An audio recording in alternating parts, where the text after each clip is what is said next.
Mesdames, Messieurs, bonsoir et bienvenue dans cet entretien exclusif sur Canal 3 Télévision. Notre invité, il est le président du tout dernier parti créé au Bénin qui a reçu son récépissé provisoire il y a quelques jours en arrière. Avec lui, nous allons évoquer la vision de sa formation politique, son idéologie, mais aussi sa lumière sur les actions du gouvernement. Nous aurons la position de sa formation politique sur les grands sujets de l'actualité. Entretien exclusif, je suis avec Franck Aono. Franck Aono, bonsoir.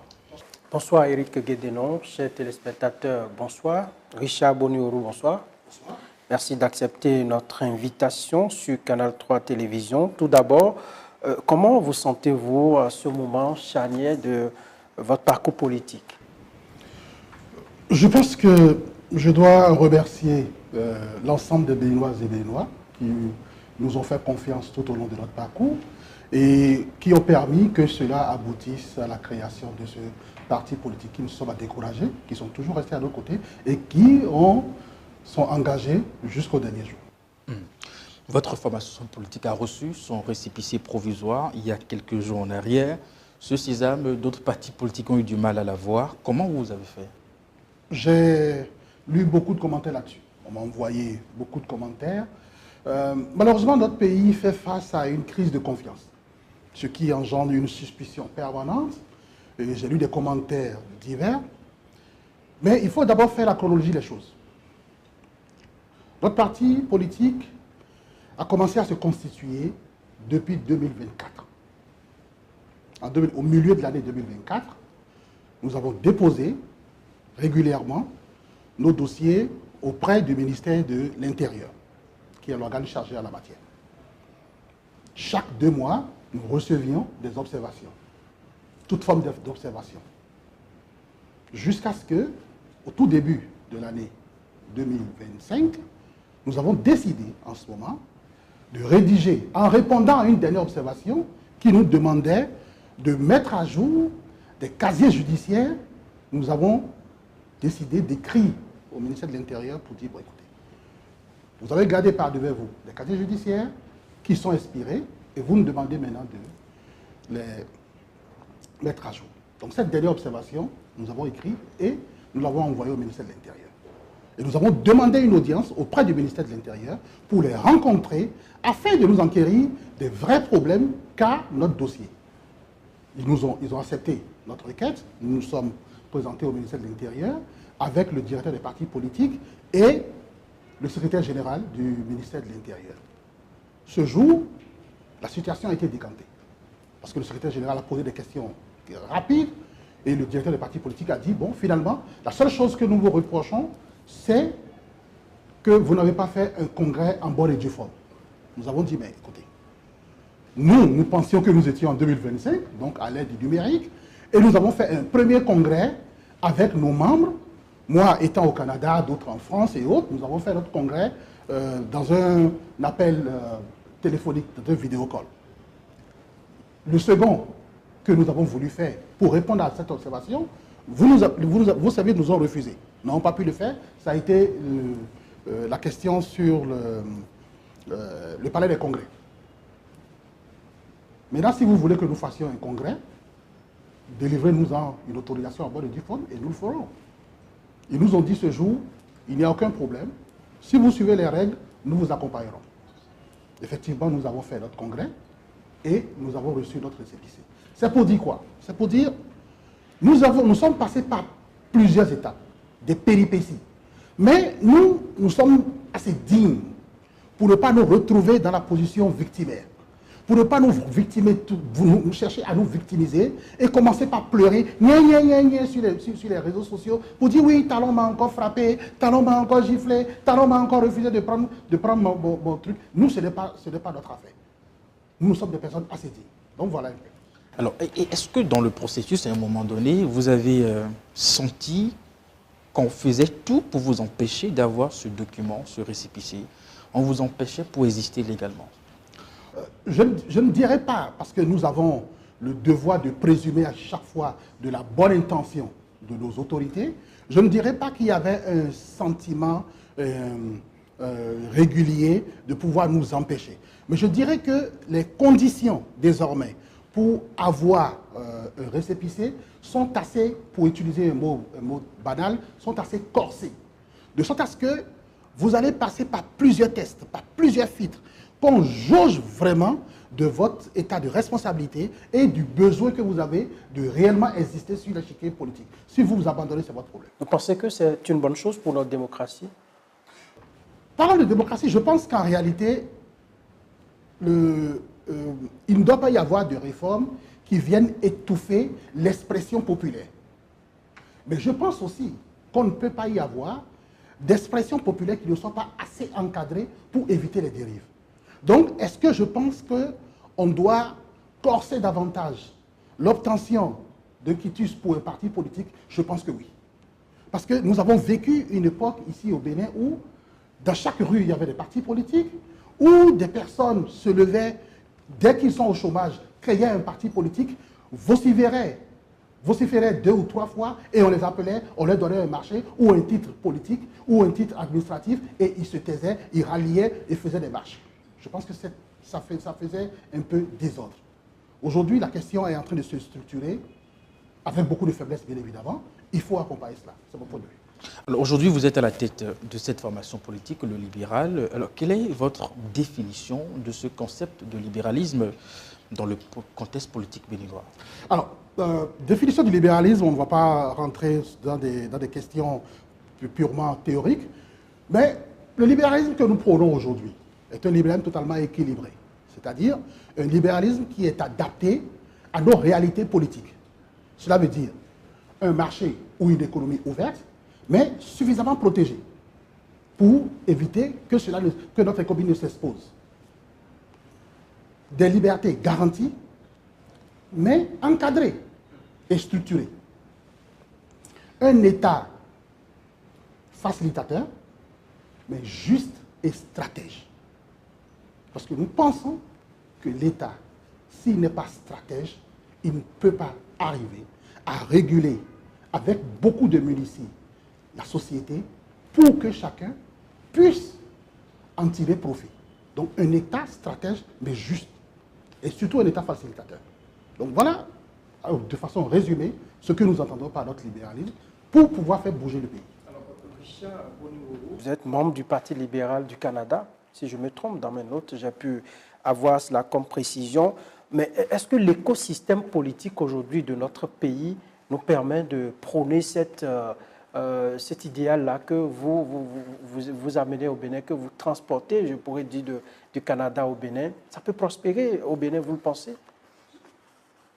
J'ai l'impression qu'on ne s'est pas compris, parce que je n'ai aucune prétention sur le fait d'importer un concept occidental dans notre sphère politique. J'ai parlé de libéralisme adapté à nos réalités. Parce que le libéralisme et puis le libéralisme, ce n'est pas comme s'il avait plusieurs visages.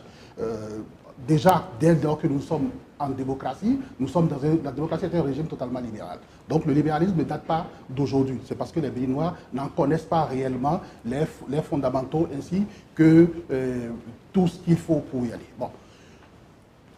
Importer un concept du Canada, non. Il est d'ailleurs impossible. Nous n'avons pas les mêmes cultures, nous n'avons pas la même façon de voir les choses, mais surtout nous n'avons pas la même maturité sur les questions économiques et politiques. Par conséquent, il est difficile d'importer un concept ici pour le faire marcher. Mais nous pouvons partir du libéralisme tel qu'il est prôné conceptuellement pour l'adapter, le moduler et l'adapter à notre écosystème politique et social pour qu'elle puisse générer un bien pour les populations. Cela est tout à fait possible. D'accord. En quoi votre parti se distingue-t-il des autres formations politiques que nous avons déjà? Vous savez, cette question, elle est un peu amusante. Parce que si vous nous aviez suivi notre parcours, ou mon parcours personnel, depuis 2017-2018, vous auriez compris que nous n'avons pas grand-chose à voir avec les partis actuels. Parce que nous prenons un débat. La politique aujourd'hui est relativement faisandée dans notre pays. Les débats le débat est polarisé. Il s'articule uniquement autour des questions électorales. Les populations sont tenues en marge des questions du débat politique. La vie des populations sont tenues en marge du débat politique. Ce qui centralise les intérêts aujourd'hui, ce sont les questions électorales. Comment est-ce que l'élite en place fait pour se renouveler à la tête de l'État et intégrer les institutions? Mais nous pensons que l'intérêt de la nation, l'intérêt de sa jeunesse, qui constitue aujourd'hui la majorité, et qui, si elle n'est pas exploitée, peut être une bombe à retardement, nous considérons que le débat doit s'articuler autour des questions prioritaires d'économie, surtout. Parce que la démocratie, voyez-vous, est le système politique le plus cher au monde.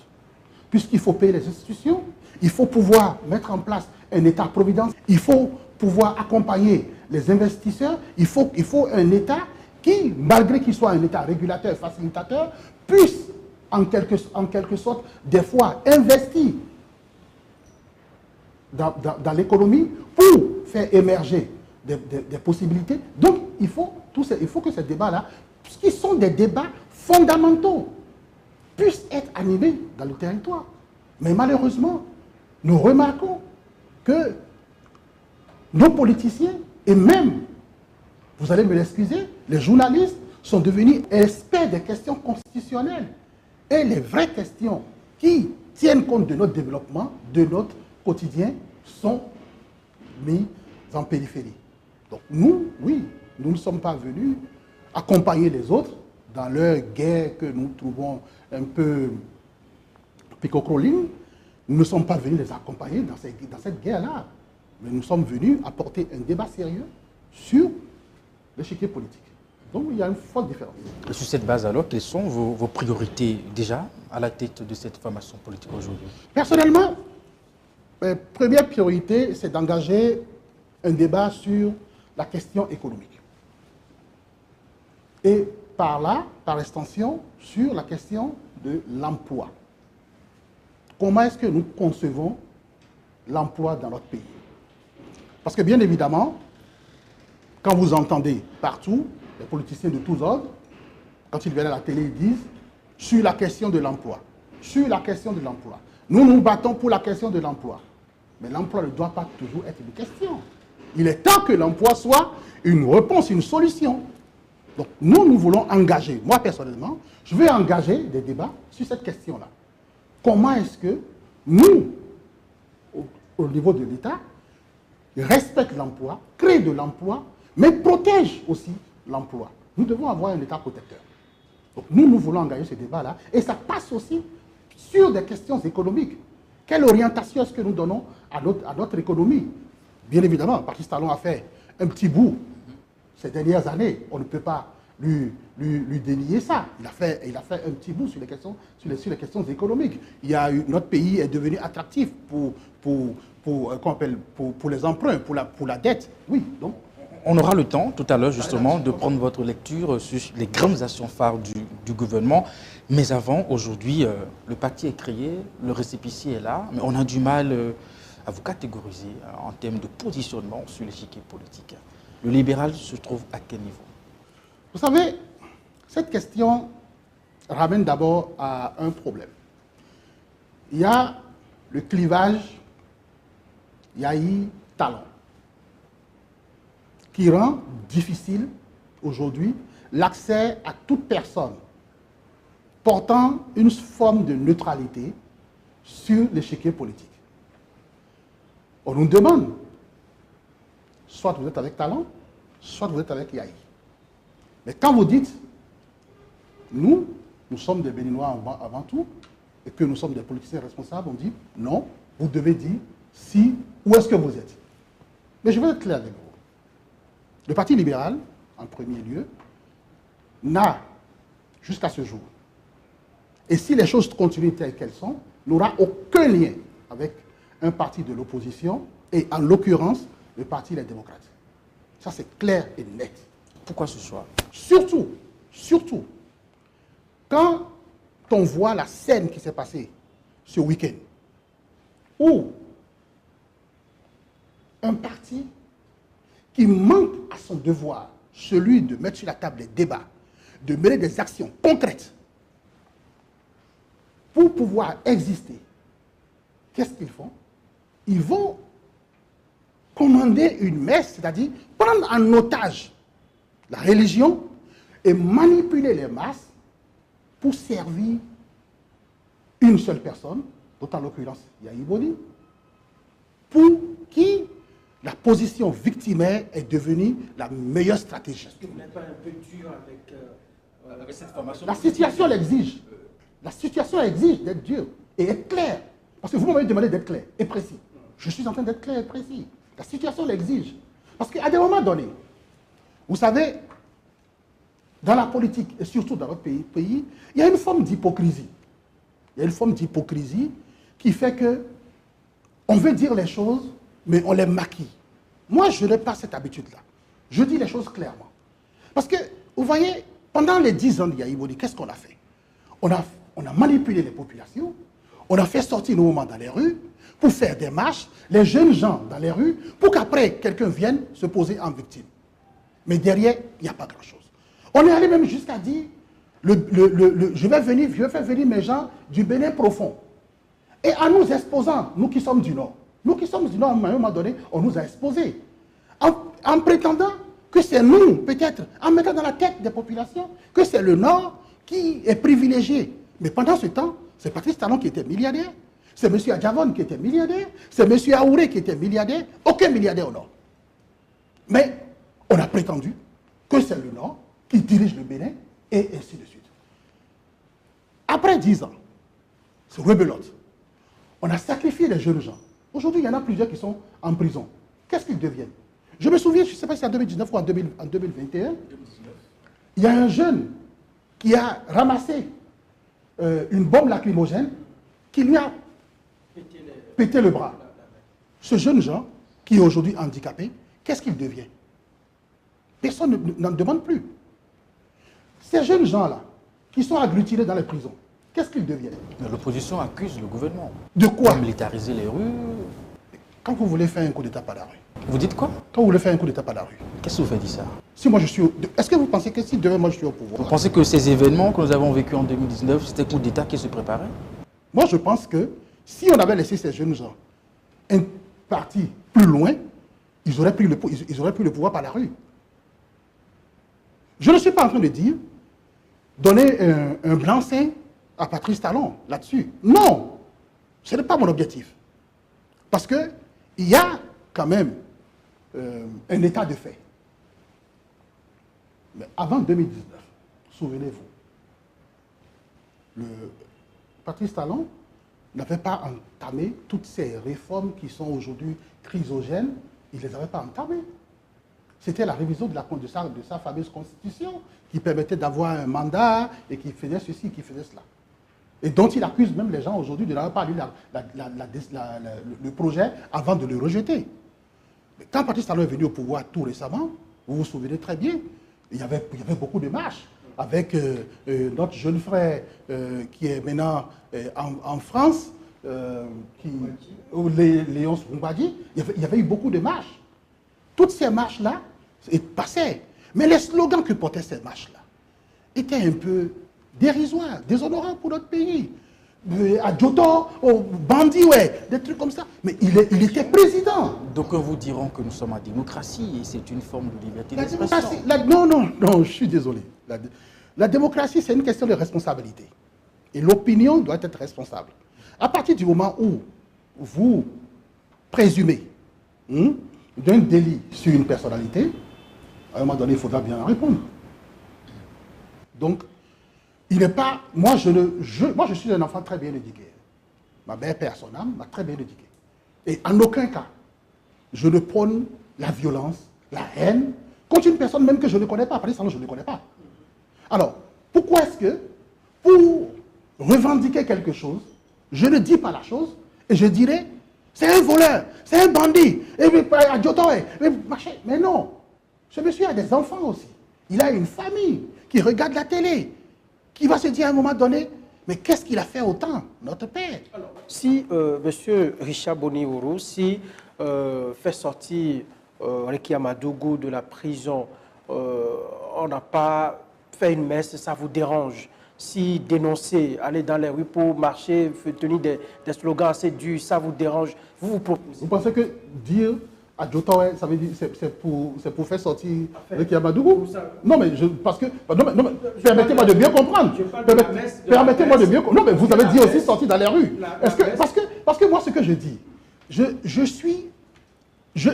fait partie des premières personnes, dès qu'on a mis Réki Amadougou en prison, à mobiliser des personnes. J'ai même, à cette époque-là, édicté, fait rédiger une demande de liberté provisoire par un notaire et j'ai envoyé à plus de 2000 citoyens au Bénin. J'étais encore au Canada, hein, pour demander, et ces citoyens, c'était pas Réki Yam, c'était ni Joël Aïvo. Ces citoyens ont signé ces demandes-là et ils ont joint à cette demande leur carte d'identité et nous avons compilé tout ça et que nous avons déposé au ministère de la Justice, au Palais de la République à Patrice Talon ainsi qu'au tribunal pour demander la mise en liberté provisoire de Réki Amadougou. Moi, je suis friand des procédures. Je ne suis pas dans la haine. Je suis dans la responsabilité, je suis dans la nuance et dans la complexité. Je ne pense pas que pour des personnes qui vivent, que aller à l'église, faire une messe d'action de grâce, je ne pense vraiment pas que ce soit pour faire sortir Réki Amadougou. Je pense que ça sert les intérêts politiques d'un clan en particulier. Je pense que c'est ce qui se passe. Les démocrates aujourd'hui, depuis qu'ils sont nés, je ne suis même pas sûr qu'ils veuillent que Réki et Joël sortent. Parce que si Réki sort... Mais dès que Réki Amadougou sort de prison aujourd'hui, le parti démocrate va s'imploser. Parce que Réki, soit elle prendra le contrôle du parti, soit une partie de ce parti va l'assumer. La présidence du parti, le libéral, le libéral sera au rendez-vous? Mais bien sûr, c'est l'objectif d'un parti politique. Quand un parti politique est créé, pourquoi est-ce qu'il est créé? C'est pour affronter le vote populaire et intégrer les institutions, prendre sa part dans la dynamique politique. C'est notre rôle. Nous serons à toutes les élections, bien évidemment. Richard Boni-Orio sera candidat, c'est ça? Si le parti décide. C'est le parti qui décide. Non, c'est justement cette façon de faire que nous refusons. Le parti, ce n'est pas moi. Le parti, ce sont tous les sympathisants, les militants, les amis du parti, le bureau politique. Je ne peux pas me passer au-dessus de toutes ces instances-là et puis dire, oui, moi je suis président du parti, mais je ne suis pas encore candidat du parti. Il y a une différence. Procédural, vous l'avez martelé plusieurs fois. Le processus pour conduire à ces élections est déjà lancé. La Sénat qui déroule son agenda. Les partis politiques en interne font ce qu'ils peuvent. Quelle appréciation vous en faites? S'il y a quelque chose que nous pouvons reprocher à Patrice Talon, c'est le fait d'avoir vicié l'espace politique. Vicié jusqu'à ce que les acteurs n'ont plus le courage non seulement de dire leur volonté, mais aussi d'aller au-delà de leurs d'aller-au-devant de leurs ambitions. Et ça, vous en dites quoi? Parce que ça, je pense que c'est une mauvaise gouvernance, de mon point de vue. Je pense que c'est une très mauvaise gouvernance.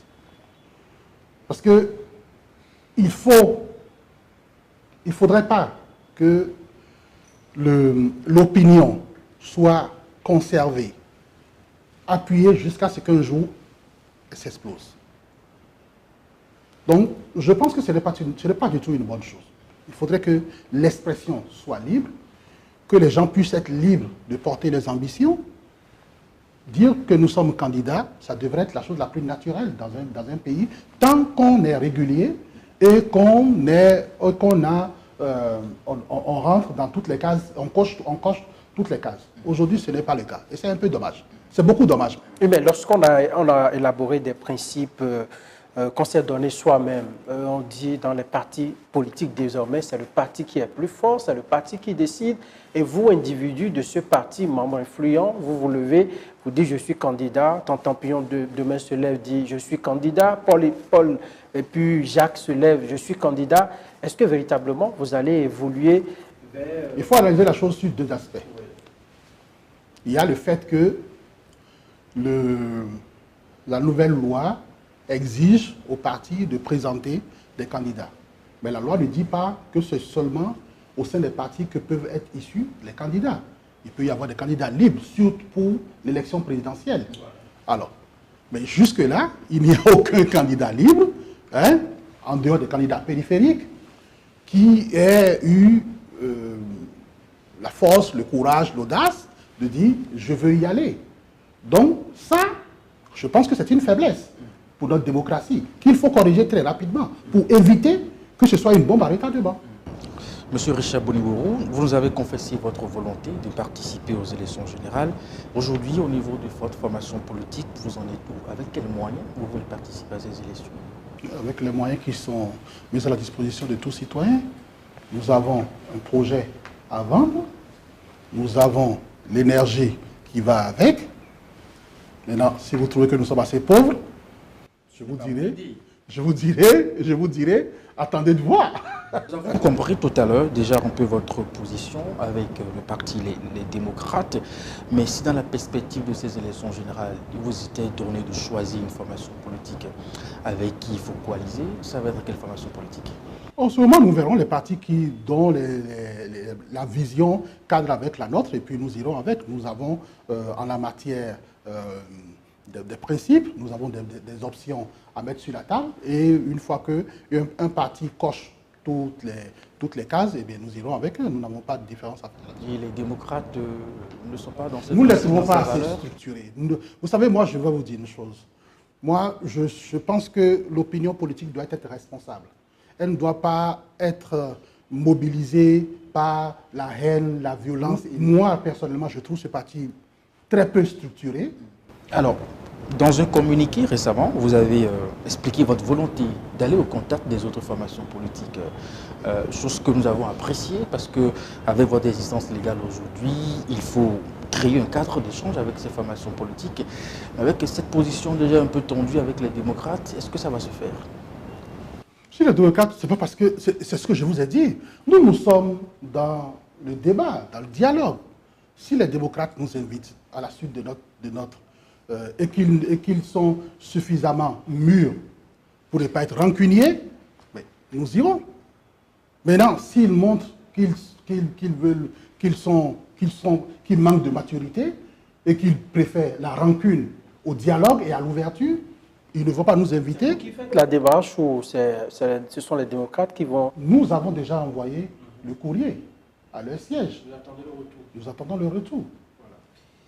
Allez, nous allons maintenant aborder, disons, le bilan de Patrice Talon. 9 ans déjà qu'il gouverne ce pays. Au plan économique, le gouvernement se défend d'avoir relancé l'économie de notre pays.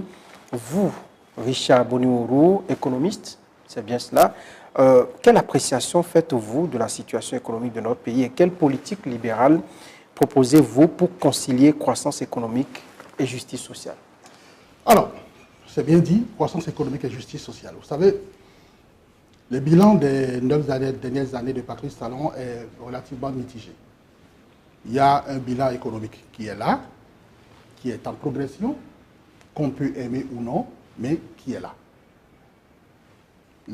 Notre croissance est relativement restée stable avec 6 points.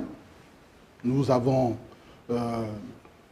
percé sur le marché financier avec des records de souscription sur les marchés financiers.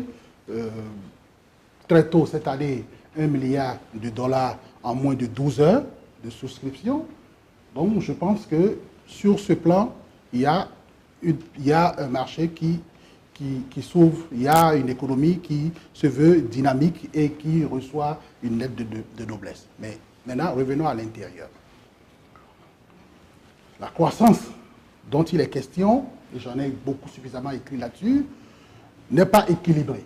Équilibrée dans ce sens que ce ne sont pas tous les secteurs de façon proportionnelle qui ont fait de la croissance. Il y a des secteurs tels que le secteur cotonnier, par exemple, qui fait de la croissance. Aujourd'hui, on est en train de chercher de la croissance dans le secteur du tourisme, donc du plaisir. Ces secteurs-là ont fait de la croissance, mais plusieurs autres secteurs n'ont pas été capables. Bien évidemment, dans chaque économie, une croissance en tue une autre. Ça arrive souvent. Bon. Sur le plan économique, il y a quand même s'il y a beaucoup de faiblesses, s'il y a des observations à faire, mais sur ce plan-là, il y a des améliorations à faire, bien évidemment, mais ça va. Dans la dynamique de la représentativité de notre pays, il y a un sérieux travail qui a fait pour structurer l'économie. J'étais ici la dernière fois avec un monsieur qui m'a rendu visite et qui m'a dit, et qui était l'entrepreneur depuis 25 ans, qui m'a dit, moi c'est récemment que j'ai commencé à comprendre comment est-ce qu'on gère une entreprise, c'est-à-dire sur le plan fiscal et autres. J'ai dit, mais ça fait quand même plus de 25 ans que vous avez une entreprise. Il dit, oh, bon, avant, on écrit 2-3 choses et puis, bon, c'était un journaliste, si vous voulez. On écrit 2-3 choses et puis on fait peur et puis on nous laisse passer. Mais maintenant, il faut payer l'AIB. Je commence à rentrer dedans. Et c'est un peu dangereux, même pour l'entreprise elle-même, de ne pas pouvoir faire ses comptes, ses états financiers, mais c'est dangereux pour notre économie. Donc, je pense que en matière d'économie, nous, ce que nous proposons, c'est une économie assez dynamique, ouverte, mais qu'on protège suffisamment pour ne pas l'exposer. Mais surtout, une réforme fiscale qui prône une fiscalité progressive. C'est-à-dire que la fiscalité doit progresser, c'est-à-dire grandir avec la société, pour ne pas que la société se retrouve tuée tout de suite dans l'œuf. Il faut une justice sociale. Vous avez parlé de justice sociale. Mais pour ça, il faut une justice compétitive. À côté de la justice compétitive, il faut une justice commerciale qui soit rapide, mais impartiale, pour pouvoir protéger l'investissement et protéger l'investisseur aussi. Et il faut un État, non seulement qui soit facilitateur, qui régule l'économie, parce que nous avons une économie très fragile, qui la régule pour ne pas trop l'exposer aux crises exogènes, mais qui parfois investit dans la formation, surtout la formation de qualité, qui cadre avec le marché de l'emploi, donc une bonne formation, qui capitalise sur sa jeunesse, qui innove et qui ne tue pas la créativité.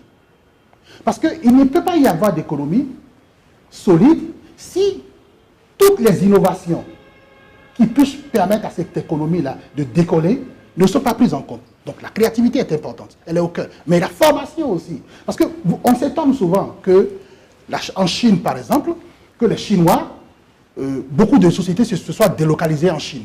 Et on dit, c'est certainement parce qu'en Chine, on paye peanuts pour pouvoir faire. Mais c'est faux.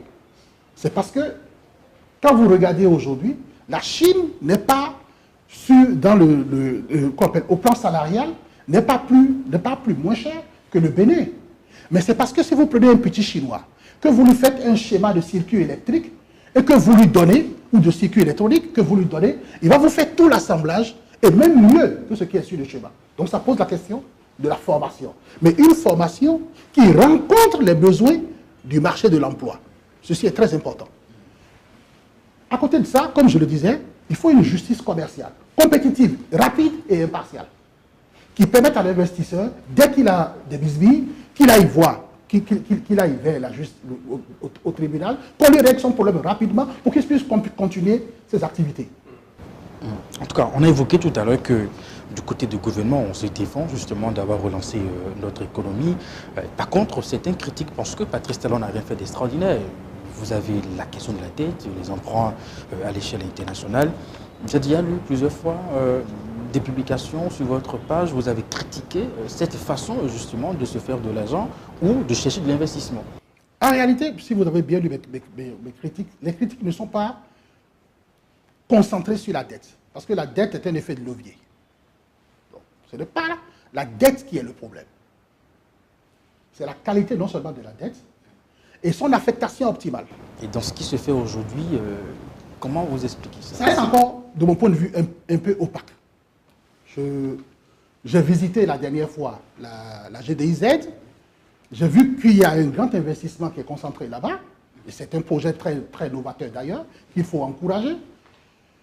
J'ai compris après que l'État avait relativement 40% et qu'il y avait une société internationale qui avait 60% là-dedans. Bon, ces 40% ont été financés sous quelle forme?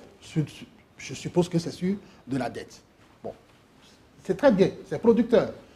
Mais le reste me paraît un peu pas très clair, je dois le dire. Je ne vois pas en substance.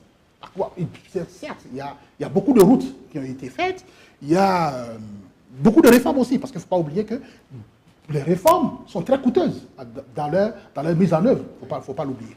Beaucoup de réformes aussi ont été mises en œuvre. Il y a des routes, aujourd'hui, Cotonou est toute belle, il y a des routes un peu décentralisées, même si je critique toujours le fait que la route, c'est celle-là que j'appelle la route de la croissance, qui est le route Kérou et machin, là d'où viennent le coton et autres, et tout ce que nous mangeons pour venir à Cotonou, cette route-là, et c'est là où je me pose la question sur les priorités pour la croissance. Parce que cette route-là, moi je l'appelle la route de la croissance. Parce que c'est elle qui permet non seulement d'exporter, mais aussi de faire circuler tout ce que nous mangeons, le céréal, les céréales et tout le reste. Donc cette route-là, pour moi, elle devait être la priorité des priorités. Elle n'est pas faite. Ou du moins, je n'en ai pas l'information. Quand on nous a annoncé que les travaux sont lancés.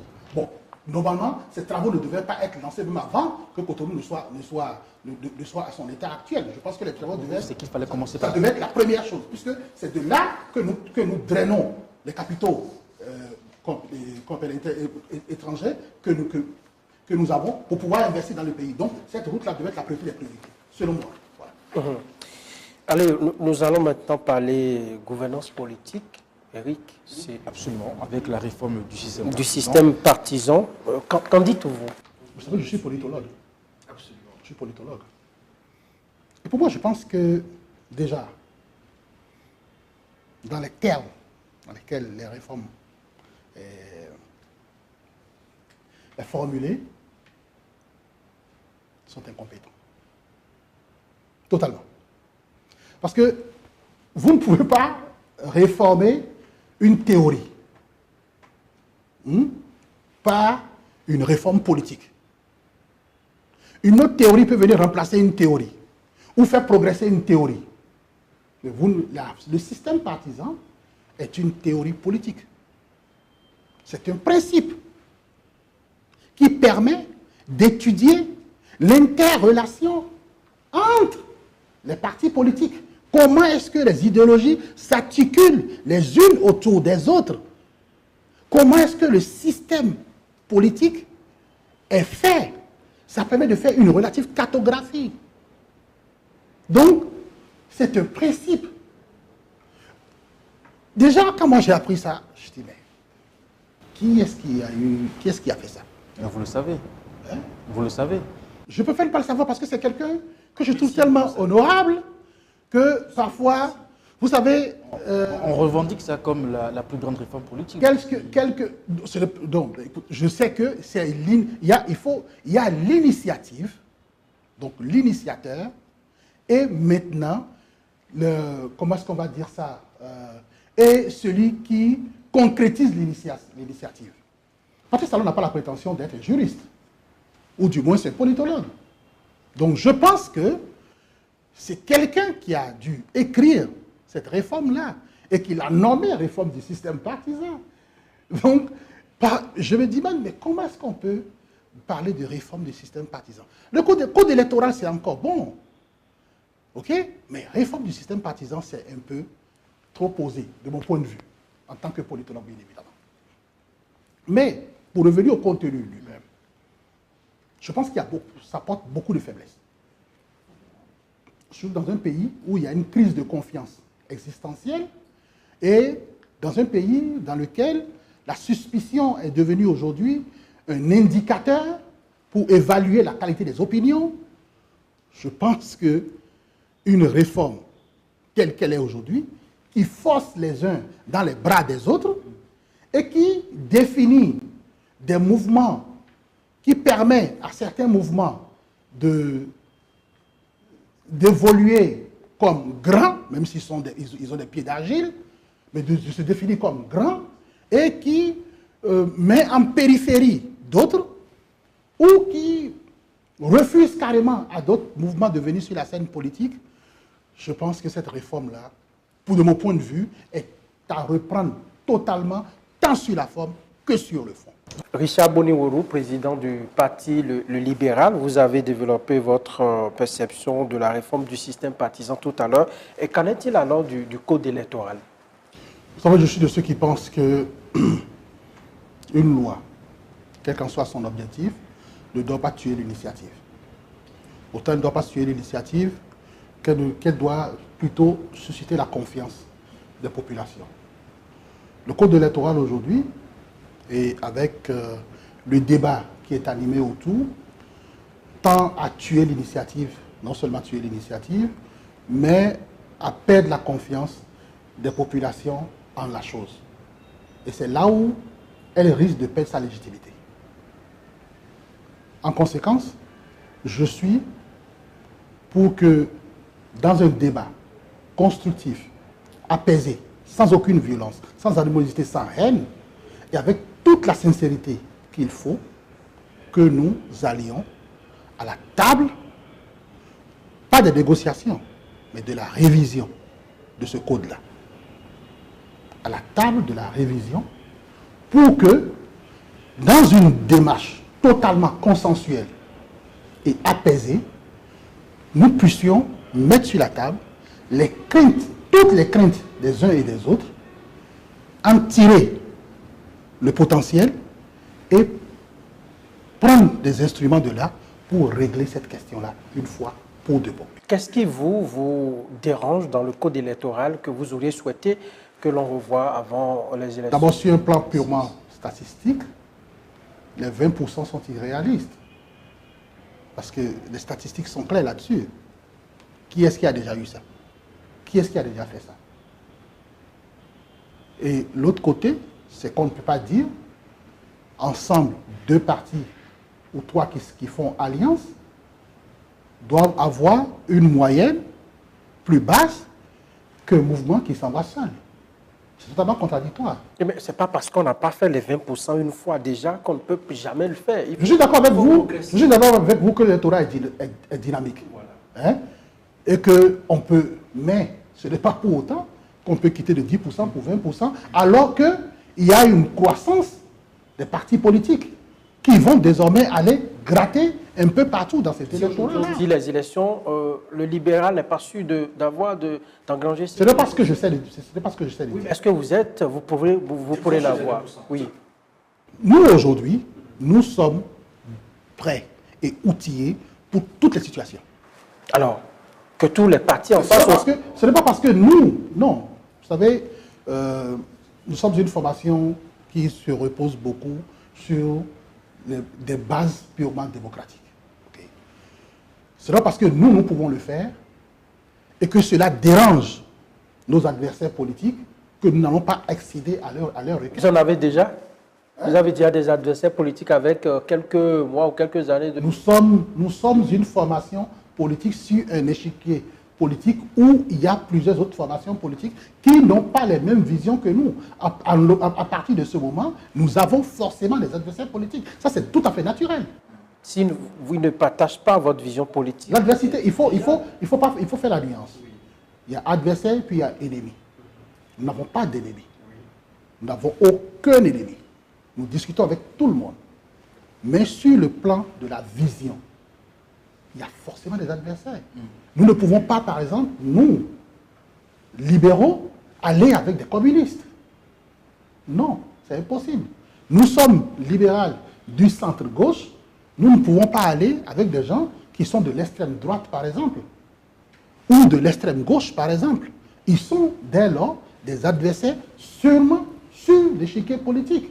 Mais quand nous sortons de l'échiquier politique, nous irons manger chacun notre autre. Sur la question du code électoral, les partis d'opposition souhaitent une relecture.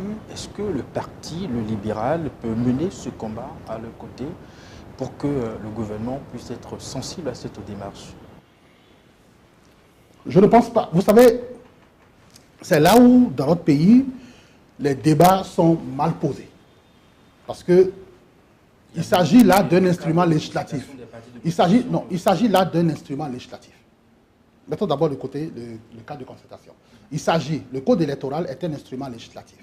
En conséquence, dire tout de suite qu'il faut des négociations pour permettre au gouvernement d'accéder à la révision du code électoral, c'est que nous admettons que c'est le gouvernement qui détient ce code électoral et que c'est un instrument à sa portée. Or, c'est un instrument législatif. Ce sont des législateurs qui l'ont conçu et qui l'ont voté. Par conséquent, je pense que le débat, il faut un débat responsable et bien orienté vers les acteurs.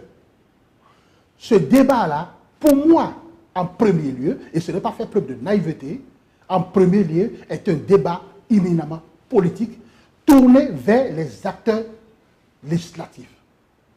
Donc, vers ces élus-là, ce sont ces élus-là qui sont les premiers responsables.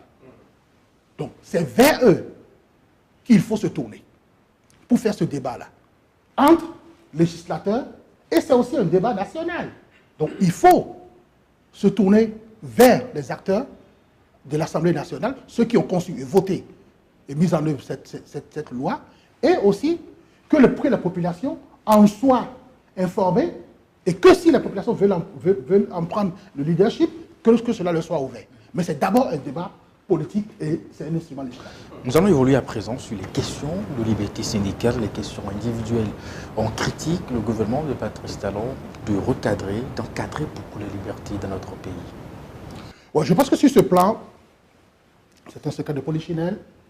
Je pense que lui-même, il assume très bien. Il a dit d'ailleurs, je pense, lors d'une conférence à l'international, qu'il n'a pas la prétention de vivre dans une démocratie à la française. Bon. Mais la question est d'abord, est-ce que nous avions toujours été en démocratie? Cette question, je pense qu'elle est primordiale pour comprendre tout le reste. Est-ce que nous avions été toujours en démocratie? Parce qu'il est facile aujourd'hui de dire, mais c'est Patrice Talon qui a tué la démocratie béninoise. Ouais, c'est Patrice Talon qui a tué les libertés. Mais la liberté démocratique, ce n'est pas seulement quand on ne peut pas aller, on ne peut pas parler, ou quand on ne peut pas, je ne sais pas, faire plusieurs choses. Mais c'est aussi la liberté de choisir, de décider. Parce qu'on ramène la démocratie seulement quand on ne peut pas aller à une élection, seulement quand un parti politique n'est pas admis à des privilèges, on ramène maintenant la question de la démocratie. Donc pour vous, il faut aller chercher loin le déficit de liberté syndicale, oui, le déficit de liberté individuelle. Le déficit de liberté syndicale, ça ne date pas d'aujourd'hui. Est-ce que, monsieur, les syndicats pourront dire qui n'ont pas eu des problèmes, même sous l'ancien régime de Thomas Boni-Yahi, ils ont eu des problèmes. Qu'à les arrêter. L'autre, à l'époque, vous savez, le monsieur qui porte du rouge, là. Paul Seyko. Paul Seyko. Ils l'ont poursuivi dans ce pays-là, je pense, dans des bas-fonds. Peut-être parce qu'il n'a pas été rattrapé, qu'il n'a pas été arrêté. Mais aller jusqu'à les arrêter, bon, oui, j'ai appris qu'ils ont... Mais ils ont été arrêtés d'abord pour une marche pacifique. Juste quelques heures. Vous savez, dès les premières heures, quand nous avons appris l'arrestation de M. Kassamampo, nous avons été tout de suite dit qu'il fallait faire un communiqué pour dénoncer cela, pour alerter sur ces genres de dérives. Heureusement que nous n'avons pas mis en ligne le communiqué, puisque quelques heures après, nous avons appris, fort heureusement, qu'ils ont été relâchés. Donc je pense qu'il y a eu beaucoup plus... C'est un fait d'abord. L'arrestation est un fait aggravé. Mais le parti aurait pu déjà se prononcer sur ça. Pour dire quoi? Pour dire quoi? Nous sommes... Non mais écoutez, nous ne marchons pas à l'émotion, mon cher ami. Nous ne marchons pas à l'émotion. Vous serez les mêmes qui nous auraient reproché que nous sommes allés très vite en besogne, puisqu'ils ont passé quoi, 4 heures ou 5 heures de temps. Même une heure en garde à vue pour quelqu'un qui veut marcher, a-t-il dit, pacifiquement pour revendiquer à une fête de travail où c'est réservé pour mener ce genre d'action quand même, pour attirer, pour mettre la pression sur le gouvernement, sur des revendications qui sont restées en instance, même une heure, quelques minutes, même passer en garde à vue, ça pose problème. Ça pose problème. Je n'ai pas dit non. Je n'ai pas dit que ça ne posait pas de problème. Mais pour nous, ce n'est pas que ça ne mérite pas un communiqué. Au contraire, ça mérite un communiqué. Mais pour nous, il fallait comprendre l'origine de l'arrestation, les raisons de l'arrestation. Sinon, nous prendrons un communiqué pour dire quoi? Oui, nous ne sommes pas des activistes. Nous sommes désolés, nous ne sommes pas des activistes. Nous ne sommes pas là, nous ne sommes pas des lanceurs d'alerte. Nous ne sommes pas là pour alerter l'opinion sur des questions qui, en fait, ne sont pas aussi graves que ça. Oui, même si sur la question de la démocratie, sur la question des libertés, nous avons beaucoup à reprocher au gouvernement de Patrice Talon, mais ça ne veut pas dire que tout de suite, sur toutes les questions, nous allons sauter automatiquement sur le coup d'une émotion. Vous savez, nous savons prendre des décisions au pied du mur de l'exemple. Nous ne prenons pas des décisions sur lesquelles nous allons nous rétracter pour dire après, ah ben écoutez, excusez-nous. Tout le monde peut être arrêté pendant quelques heures, poser des questions et après on vous relâche. Sur la forme, c'est sur le fond qu'il y a problème, mais sur la forme, on ne sait pas qu'est-ce qui leur a été reproché. Alors, si les restrictions de liberté ou des entorses aux principes démocratiques existent dans notre pays il y a déjà plusieurs années, selon votre développement, ça ne date pas d'aujourd'hui. Mais qu'est-ce qu'il faut faire pour éviter cela, pour construire un État dans lequel ces principes-là sont vraiment respectés, où on peut avoir la liberté d'opiner, la liberté de manifester? Je pense que la première démarche, c'est d'évincer du débat politique toutes ces personnes-là qui sont relativement dépassées sur les conditions d'aujourd'hui, sur notre époque, sur les responsabilités qui sont les siennes, qui ont perdu toute notion de politique responsable. Ces personnes doivent être évincées de la scène politique afin que nous puissions rajeunir la scène politique, sortir la haine, la vengeance et la lutte, et les luttes personnelles de l'espace politique et mettre en place un système politique qui est définitivement concentré sur les intérêts de la nation et par-delà les intérêts des personnes. Un État qui protège mais qui responsabilise en même temps. Allez, on va évoluer sur une question qui touche les agriculteurs qui demandent à vendre leurs produits au plus offrant, même au-delà de nos frontières. Le gouvernement n'entend pas justement de cette oreille parce qu'il faut développer les industries qui sont dans notre pays. Qu'en pensez-vous? Je pense que si ça avait été un gouvernement libéral comme celui que nous portons, ce problème était résolu. De quelle façon? C'est un marché ouvert. Je l'ai dit à l'entame. Il faut un marché totalement ouvert, certes protégé, mais ouvert. Il faut une économie ouverte. Il faut que les gens puissent avoir le droit d'aller chercher autant de bénéfices qu'ils peuvent aller chercher avec le fruit de leur travail. Ce faisant, on risque de manquer de matières premières pour les industries qui sont installées sur le territoire national. Alignez-vous sur la compétition. C'est aussi simple que ça. Si vous n'avez pas les moyens, trouvez les moyens de vous aligner sur la compétition. C'est ça l'économie libérale. Il faut vous aligner sur la compétition. Mais vous ne pouvez pas, parce que vous n'avez pas de... Sinon, nous rentrons dans un régime communiste. Parce que l'État n'a pas les moyens, alors l'État va embastiller le bien personnel et en faire un bien public. Je ne pense pas que ce soit ça qui résolve notre problème. Je pense que si les industries de l'État ont besoin de ces matières premières, mais qu'elles s'alignent sur le prix à la consommation, qu'elles s'alignent sur le prix du marché. Mais elle ne peut pas, dans une dynamique, abuser de son droit à la violence légitime pour aller s'accaparer des biens. Ça, c'est un vol. Vous accusez le gouvernement de voleur? Par moment, oui. Quand le gouvernement agit comme ça, le gouvernement n'est plus dans ses droits. Non. Dans une posture libérale, Le gouvernement n'est plus dans ses droits. Vous revendiquez assez souvent d'être à la tête d'un parti politique jeune. Et nous savons que l'un des problèmes de la jeunesse, c'est l'emploi. Quelles sont justement les pistes de réflexion au niveau de votre formation politique sur cette problématique? Je pense que nous l'avons dépassé, mais je vais revenir encore là-dessus.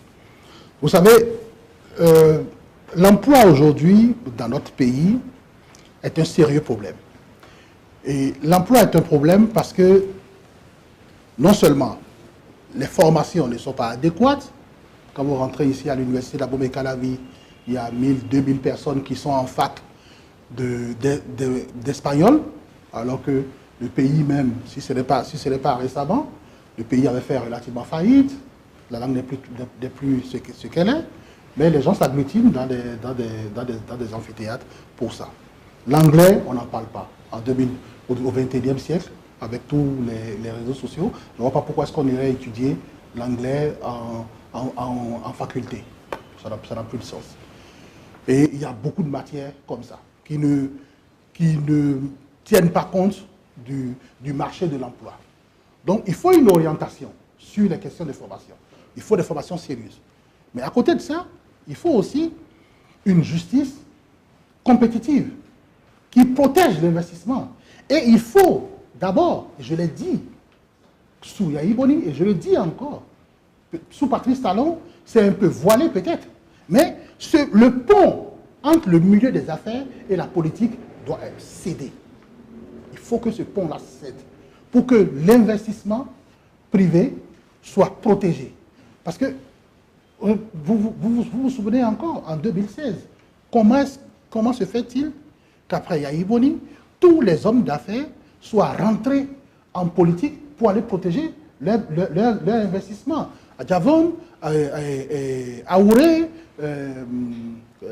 Patrice Talon, lui, il a réussi, il a damé le pion à tout le monde, et M.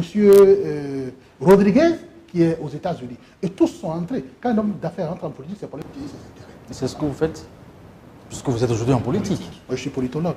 Vous êtes aujourd'hui la tête d'une formation politique. Je suis politologue. Vous protégez vos intérêts alors? J'en ai aucun. Lesquels puis-je protéger pour le moment? Lesquels? Nous allons terminer cet entretien par la crise sécuritaire en quelques mois avant. Quelques petites questions pour vous personnels. On va y aller. Sur la crise sécuritaire, quelle est la thérapie de choc que vous... Je pense que sur la question de la crise sécuritaire est la question aujourd'hui la plus urgente à côté de la question de l'emploi des jeunes. Et sur cette question-là, il ne faut pas qu'une réponse militaire. Je pense qu'il faut une réponse globale, c'est-à-dire, comme je le dis, une économie dynamique qui permet de créer de l'emploi, qui permet de faire du social. Il faut un État-providence et il faut surtout de la formation.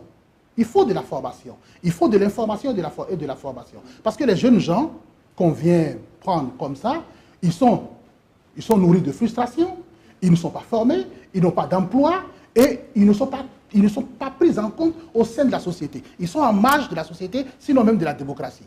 Il faut reconstruire tout ça. Donc il faut une solution globale, pas une solution seulement militaire. La solution militaire, elle peut être ponctuelle, mais elle ne vient pas résoudre le problème dans sa globalité. La solution doit être holistique, si je vous résume. Allez, quelques petites questions. Monsieur Richard Boni Ouroux, quelle a été la décision politique la plus difficile de votre carrière? De vous à moi, j'aurais bien voulu, en toute honnêteté, appartenir à un mouvement d'opposition qui permette de ne pas concentrer toutes les opinions vers un camp, mais d'élargir l'espace politique et par extension de tenir compte de toutes les opinions, même de ceux qui ne sont pas entendus. Force est de constater qu'aujourd'hui, le clivage Yahi Talon a fait que l'opposition, dans sa nature aujourd'hui, est très mal structurée, évite les débats de fond et n'est possédée que par une relative haine ou, pour être plus clair, une sorte de vengeance dans cette guerre que j'ai dit picocoline. Donc, cette décision de ne pas partir avec elle est une décision assez difficile, mais que j'assume totalement. Alors, quelle personnalité vous inspire en politique au Bénin ou à l'échelle internationale? Deux personnalités. L'un, un peu controversé, l'autre, très acceptable. J'ai beaucoup aimé le parcours de Justin Trudeau, surtout quand il dirigeait le Canada. C'est quelqu'un qui a su mettre en place une économie dynamique, protéger les emplois canadiens et mettre en place une politique relativement performante qui a permis d'équilibrer les besoins canadiens. Sincèrement, j'ai applaudi ça. La deuxième personnalité. Deuxième personnalité, très controversée d'ailleurs, ce n'est pas une personne qui est mon idole sur tous les plans. Mais je pense que s'il y a quelque chose que Patrice Talon a réussi ces 9 dernières années, c'est d'avoir essayé de calmer le milieu politique, de mettre hors d'état de nuire certaines pratiques politiques qui ont tout le temps déstabilisé, que même l'ancien régime n'aimait pas. Je me souviens que Yaïboni parlait de démocratie Nescafé. Et Yaïboni qui est autant émotionnel, qui était tout le temps énervé parce que les gens l'insultaient de gauche à droite. Patrice Talon a réussi quand même dans la gestion des ressources humaines. Il a réussi à calmer. Il n'a pas réussi à mettre hors d'état de nuire. Parce qu'ils sont encore là. Et dès que le pouvoir est en train de finir, ils sont en train d'essayer encore de se regrouper dans diverses manœuvres. Mais il a réussi quand même à les calmer sur les 10 ans. Et ça, c'est une bonne prouesse. Que malheureusement, je ne sais pas comment est-ce qu'il a fait. Il en a le secret. Et pour cela, il vous inspire par endroit. Par moment, oui. Voilà. Et comment gérez-vous la pression et les critiques dans la vie politique, enfin, dans la vie publique, surtout après avoir porté sur les fonds baptismaux le Parti Le Libéral? Écoutez, nous sommes un parti résolument démocratique. La critique a ses vertus. Ceux qui les portent ont leurs raisons. C'est à nous de continuer de travailler pour montrer toute notre bonne foi dans ce que nous faisons. Mais les critiques ne nous dérouteront pas. Et enfin, quel héritage vous souhaitez laisser? Je pense que nous allons laisser une jeunesse assez aguerrie, audacieuse, qui se responsabilise, qui connaît ses intérêts et qui se mobilise pour. Richard Boni-Woro, nous avons passé de bons moments avec vous. Nous avons eu beaucoup d'informations grâce à cet entretien que vous avez accordé à Canal 3 Télévision. Merci de nous avoir reçus. Je précise que nous sommes venus dans vos locaux pour ce moment passé. Juste un mot de fin.